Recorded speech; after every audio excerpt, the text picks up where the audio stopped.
I knew where I wanted to get to that day, and that was it. He was anxious, really, to get But there. I didn't want to spend more than 3 days getting there, you see.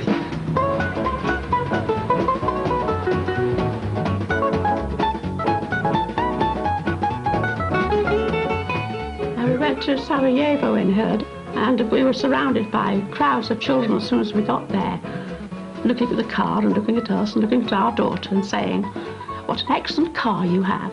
What an excellent daughter you have. Yeah. I think it was the one phrase they'd learned. Yeah.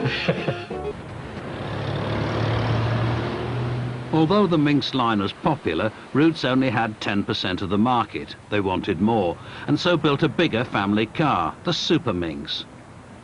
For Dave Stanton, it was the start of an ongoing love affair.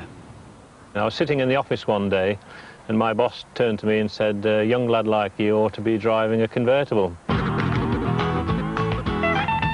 We used to go abroad in it. We went to Spain 3 times, touring with the hood down. We had some good times in it, Yeah. yes. It was brilliant, really. We courted for 3 years, didn't we? We did, yes. Yes, Three yeah. and a half years. Yeah, I think the first 2 or 3 continental holidays were during our courting years.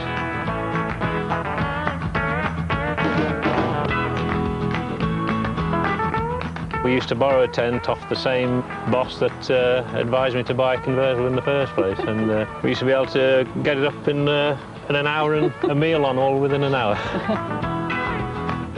I was a hairdresser at the time, so that was when all the bouffant hairdos were around and the flick-ups and... You used to wear all your headscarves as well, didn't you? Yes, yes, we used to have a pile of headscarves matching what I was wearing.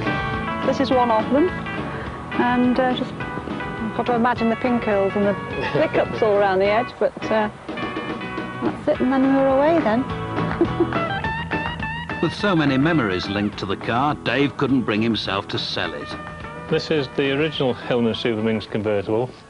I drove it for about 10 years and then put it in store here, and it's been here now for 23 years, and although it's out of the weather and under cover, it's suffered quite badly from mildew inside. A mouse built his nest in the boot there, but it's only to be expected when it's been stored for so long. It wouldn't take too much work to put it back on the road again. And if he needs spares for the restoration, he's got a barn full. I've got about 20 Super Minx doors, and there's about 15 or 18 Super Minx windscreens here. I've never had a windscreen break on me in 35 years, but I always keep them just in case. Sooner or later, I'm going to have a bit of a clear out in here, I think. I've just put a new battery on the car, and I'm going to try and start it up, but no,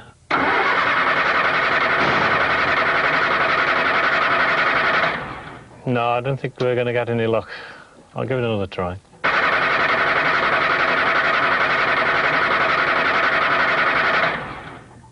After 23 years, it's a bit too much to expect, even a Hillman to start. Oh well, there's probably the right spare somewhere in the loft.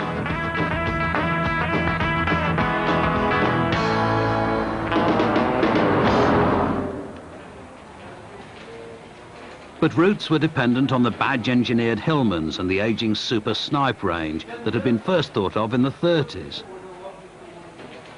Like Jowett, they tried something new. Tim Fry and his colleague thought they had the answer. We thought we could design exactly the car everybody wanted, and we went to see the director of engineering.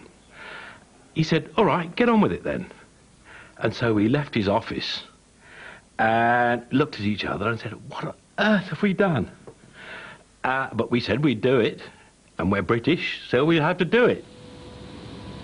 Like the Javelin, this car was radical for its day. It had an aluminium engine in the rear and independent suspension. It was built in a brand new factory, not in Coventry, but on Clydeside in Scotland. The economies of this move proved hard to justify, with parts shipped north from the Midlands and the finished car, the Hillman Imp, shipped south again.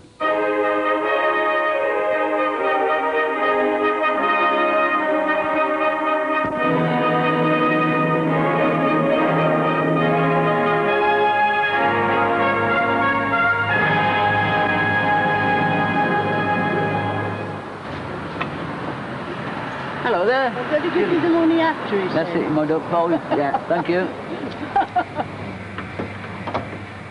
For Barbara Pearson, it was simply the car she wanted. After her first in 1968, she replaced it with her current imp in 1973. I call her Dinky, that's her name, because she's dinky. She's just sort of nice and compact. She's got everything in her that I think a car needs, and that's it. Speed. She's good on petrol, very good on petrol. But I never use one of these pumps. I wouldn't know how to use it. A man tried to show me once. I said, oh, don't bother. I said, oh, life's too difficult for that, and I'll go somewhere else, and I did. He looked amazed, of course, the fact that I should refuse this petrol, but... Here we are, thank you. Thank you. Ta-ra then. As well as being good on petrol, the imp had lively acceleration and quite a bit of power. Oof, she's off at the lights without any hesitation, as long as you've got in the right gear, of course. It amazes me how slow some people are, which I think causes accidents. I haven't got time for people who are still tiddling about at traffic lights. I'm miles away usually before they've even changed gear. And they think, well, that cheeky little imp, because that's what they were called. Did you know that? The cheeky imp.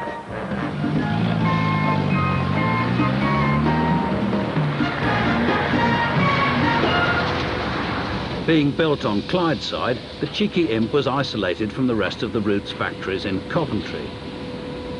Despite a pioneering design, imp production remained difficult and expensive.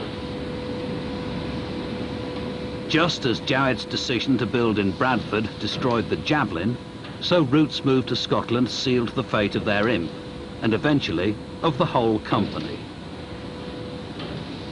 I think it's a shame they ever stopped making them. I really am.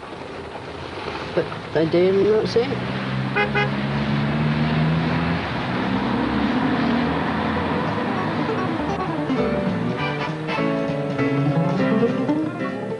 And after that racy lady imp owner, more women get behind the wheel for next week's programme. Watch out for One Lady Owner next Tuesday at 8:30.